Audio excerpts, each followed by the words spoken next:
If you ever need to correctly identify the negative and positive battery connectors on a car, this short video is for you. This is very important because the markings on the connectors may be non-existing, or the red plastic covering on the positive connector may have also given way. So, how do you correctly identify the negative and positive battery connectors in such an instance? Let's get to business.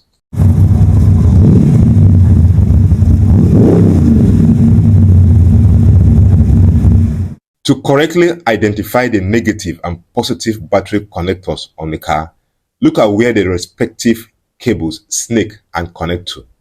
The positive battery terminal connector will always snake under to the fuse box and starter, and in some cases directly to the alternator.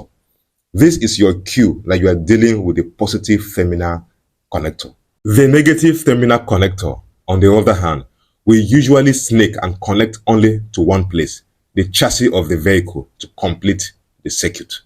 If you are bothered about which battery cable to connect first and disconnect, the video on your screen now has the answer. Subscribe and enable notifications so that you don't miss these bite-sized auto DIY videos. This isn't goodbye. Catch ya on the next one.